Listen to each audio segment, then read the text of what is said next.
उपस्थित राहण्याची. मला खूप वाईट वाटलं. 60 शिक्षक इथे नसताना फक्त 35-40 शिक्षक आहेत.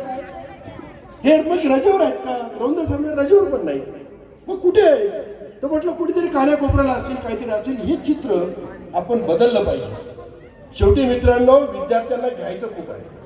पिढी हुशार आहे, तंत्रज्ञानाने अवगत पिढी आहे आणि यांनाही त्या ठिकाणी चांगलं देण्यामध्ये आम्ही कुठेतरी कमी पडू नये ही माझी सर्वांकडून अपेक्षा आहे. काल संयोजन करणाऱ्या काही मुली होत्या. अत्यंत उत्कृष्ट पद्धतीने 10वी-11वीच्या मुली संयोजन करतात, याचा मला खूप अभिमान वाटतो. मी सहज रौंदर सरांना विचारलं की ही मुलगी कोण आहे. रौंदर सर असं म्हटलं की आपला भगवान आहे ना, भगवान जाधव, त्याची ही मुलगी आहे.